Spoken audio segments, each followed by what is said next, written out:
Fyodor Dostoyevsky, 1821 to 1881. Belinsky from Letter to Gogol, 1847, quote, "You have not observed that Russia sees its salvation not in mysticism, not in asceticism, not in pietism, but in the successes of civilization, of enlightenment, of humanitarianism. It is not preachments that Russia needs, she has heard them. Nor prayers, she has said them over and over, but an awakening among her common folk of a sense of human dignity, for so many centuries lost amid the mire and manure and rights and laws, conforming not with the teachings of the church, but with common sense and justice, and as strict fulfillment of them as is possible. But instead of that, Russia presents the horrible spectacle of a land where men traffic in men, not having therefore even that justification which the American plantation owners craftily avail themselves of, affirming that the Negro is not a man. The spectacle of a land where people do not call themselves by names, but by ignoble nicknames, Jack and Tom, Vankas, Vaskas, Steshkas, Palashkas. The spectacle of a country, finally, where there are not only no guarantees whatsoever for one's person, honor, property, but where there is even no order maintained by the police, instead of which there are only enormous corporations of various administrative thieves and robbers. The most pressing contemporary national problems in Russia now are the abolition of the right to own serfs, the abrogation of corporal punishment, the introduction as far as possible of a strict fulfillment of at least those laws which already exist.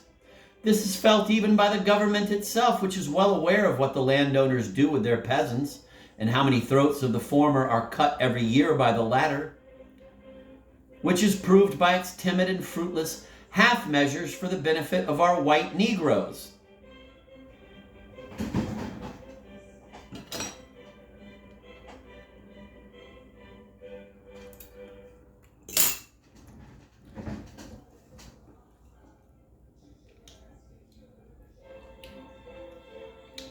My position in regard to Dostoyevsky is a curious and difficult one.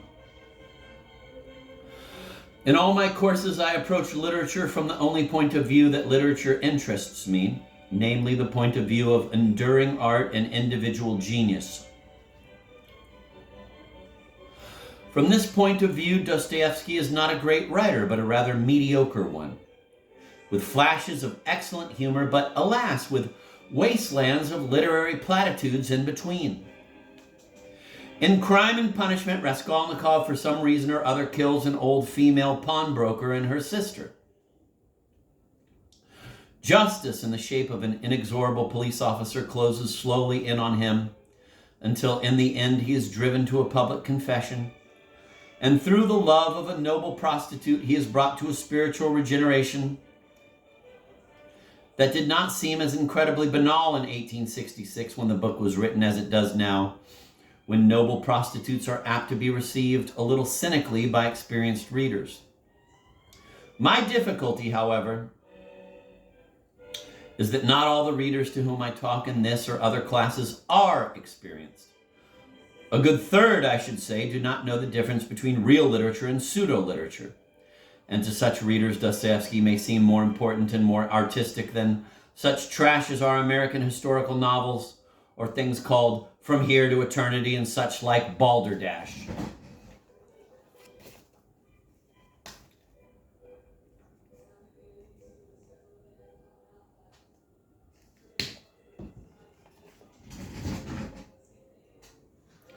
However, I shall speak at length about a number of really great artists, and it is on this high level that Dostoevsky is to be criticized. I am too little of an academic professor to teach subjects that I dislike. I am very eager to debunk Dostoevsky, but I realize that readers who have not read much may be puzzled by the set of values implied.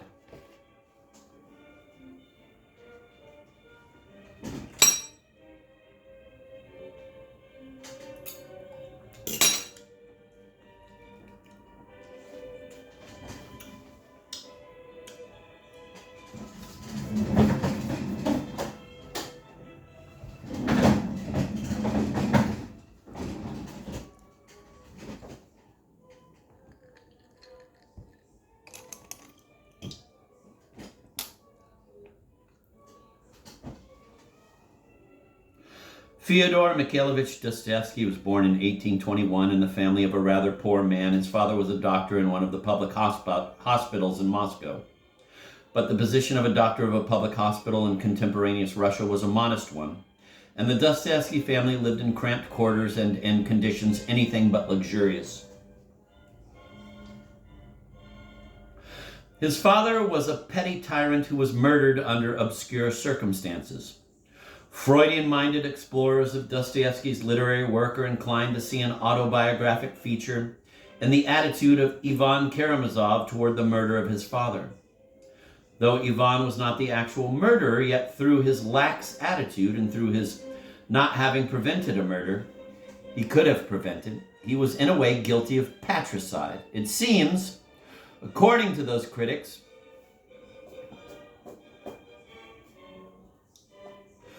that Dostoyevsky all his life labored under a similar consciousness of indirect guilt after his own father had been assassinated by his coachman. Be it as it may, there is no doubt that Dostoyevsky was a neurotic, that from his early years he had been subject to that mysterious sickness, the epilepsy. The epileptic fits in his general neurotic condition worsened considerably under the influence of the misfortunes which befell him later.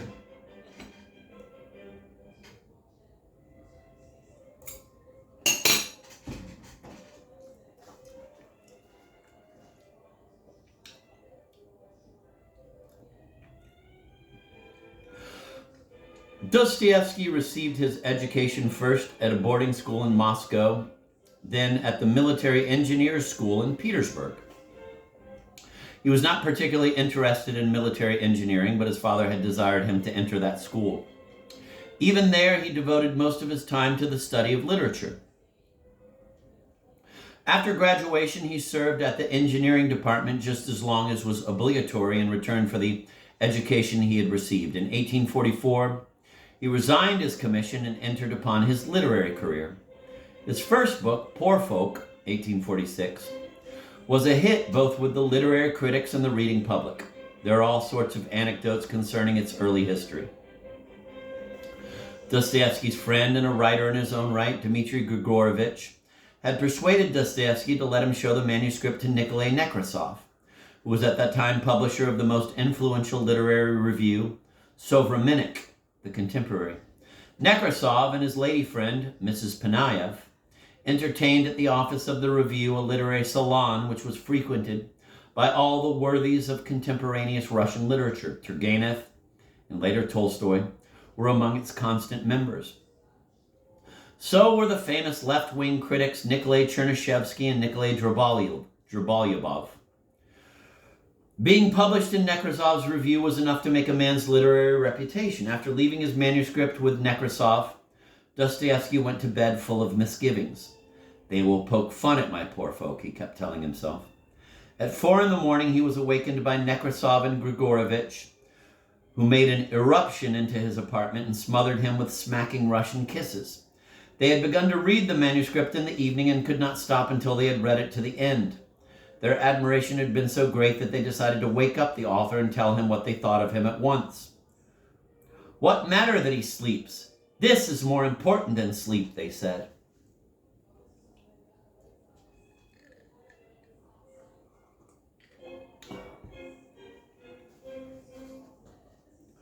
Nekrasov took the manuscript to Belinsky and declared that a new Gogol had been born. Gogols seem to grow like toadstools with you, remarked Belinsky dryly. But his admiration after reading Poor Folk was unbounded too, and he asked immediately to be introduced to the new author and showered upon him enthusiastic praise. Dostoyevsky was transported with joy. Poor Folk was published in Nekrasov's review. Its success was enormous. Unfortunately, it did not last. His second novel, or long short story, The Double, 1846, which is the best thing he ever wrote and certainly far above Poor Folk, met with an indifferent reception. In the meantime, Dostoyevsky had developed a tremendous literary vanity, and being very naive, unpolished, and but poorly equipped where manners were concerned, contrived to make a fool of himself in his dealings with his newly acquired friends and admirers, and eventually to spoil completely his relations with them. Turgenev dubbed him a new pimple on the nose of Russian literature.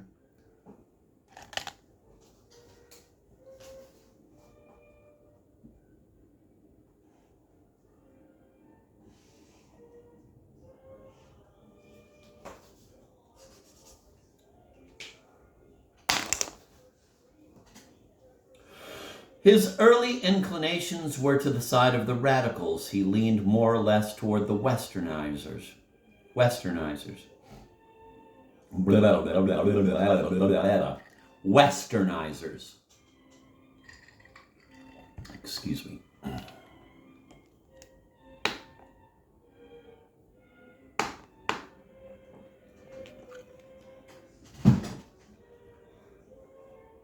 He also consorted with a secret society, though apparently did not actually become its member, of young men who had adopted the socialistic theories of Saint-Simon and Fourier.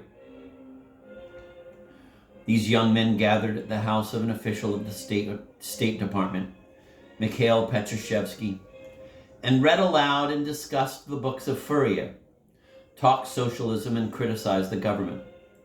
After the upheavals of 1848 in several European countries, there was a wave of reaction in Russia. The government was alarmed and cracked down upon all dissenters. The Petroshevskians were arrested, among them Dostoyevsky. He was found guilty of having taken part in criminal plans, having circulated the letter of Belinsky to Gogol, full of insolent expressions against the Orthodox Church and the supreme power, and of having attempted, together with others, to circulate anti-government writings with the aid of a private printing press. He awaited his trial in the fortress of St. Paul and Peter, of which the commander was a General Nabokov, an ancestor of mine. The correspondence which passed between this General Nabokov and Tsar Nicholas in regard to their prisoner makes rather amusing reading. The sentence was severe: 8 years of hard labor in Siberia. This was later commuted to 4 by the Tsar. But a monstrously cruel procedure was followed before the actual sentence was read to the condemned men. They were told they were to be shot. They were taken to the place assigned for the execution, stripped to their shirts, and the first batch of prisoners were tied to the posts. Only then the actual sentence was read to them. One of the men went mad. A deep scar was left in Dostoyevsky's soul by the experience of that day. He never quite got over it.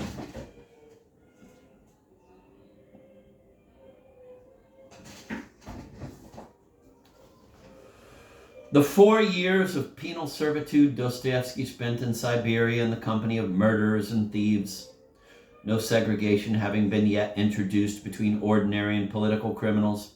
He described them in his Memoirs from the House of the Death, 1862. They do not make a pleasant reading. All the humiliations and hardships he endured are described in detail, as also the criminals among whom he lived. Not to go completely mad in those surroundings, Dostoyevsky had to find some sort of escape. This he found in a neurotic Christianism, which he developed during these years. It is only natural that some of the convicts among whom he lived showed, besides dreadful bestiality, an occasional human trait. Dostoyevsky gathered these manifestations and built upon them a kind of very artificial and completely pathological idealization of the simple Russian folk. This was the initial step on his consecutive spiritual road. In 1854, when Dostoyevsky finished his term, he was made a soldier in a battalion garrisoned in a Siberian town. In 1855, Nicholas I died, and his son Alexander became emperor under the name of Alexander II. He was by far the best of the 19th century Russian rulers. Ironically, he was the one to die at the hands of the revolutionaries, torn literally in two by a bomb thrown at his feet. The beginning of his reign brought a pardon to many prisoners.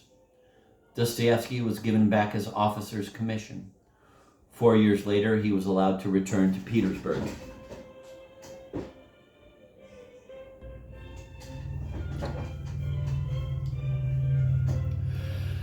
During the last years of exile, he had resumed literary work with The Manner of Stepanchikovo, 1859, and The Memoirs from the House of Death.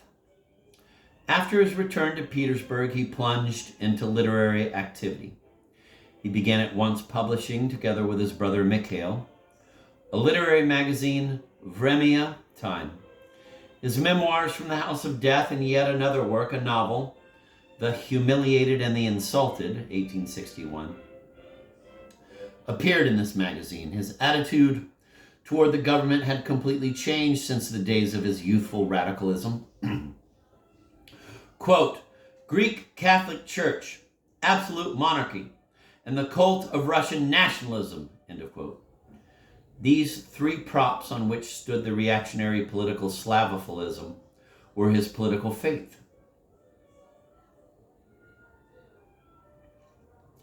The theories of socialism and Western liberalism became for him the embodiments of Western contamination and of satanic sin bent upon the destruction of a Slavic and Greek Catholic world.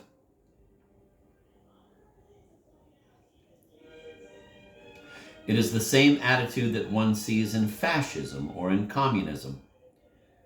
Universal salvation. His emotional life up to that time had been unhappy. In Siberia, he had married, but this first marriage proved unsatisfactory. In 1862 to 1863, he had an affair with a woman writer and in her company visited England, France, and Germany.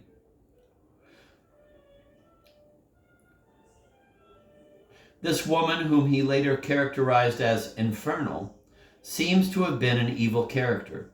Later, she married Rozanov, an extraordinary writer, combining moments of exceptional genius with manifestations of astounding naivete.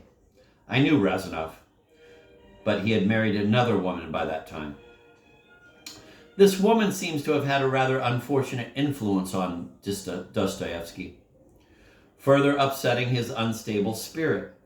It was during this first trip abroad to Germany that the first manifestation of his passion for gambling appeared, which during the rest of his life was the plague of his family and an insurmountable obstacle to any kind of material ease or peace to himself.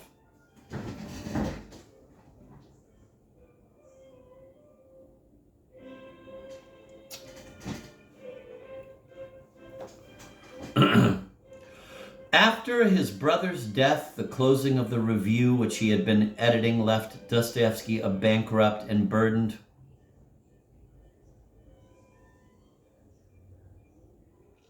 After his brother's death, the closing of the review which he had been editing left Dostoyevsky a bankrupt and burdened by the care of his brother's family, a duty which he immediately and voluntarily assumed. To cope with these overwhelming burdens, Dostoyevsky applied himself feverishly to work.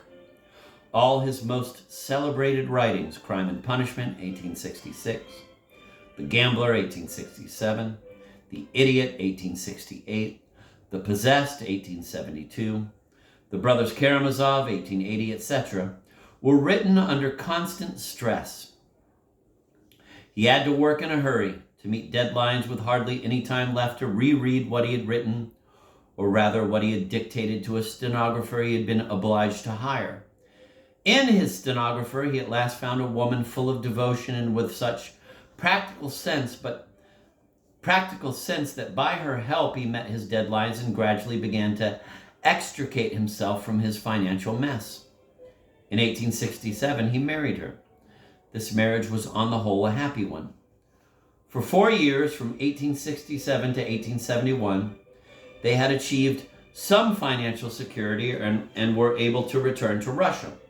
From then on to the end of his days, Dostoyevsky enjoyed comparative peace. The Possessed was a great success. Soon after its publication, he was offered the editorship of Prince Meshchersky's very reactionary weekly, The Citizen. His last work, The Brothers Karamazov, of which he wrote only the first volume and was working on the second when he died, brought him the greatest fame of all his novels.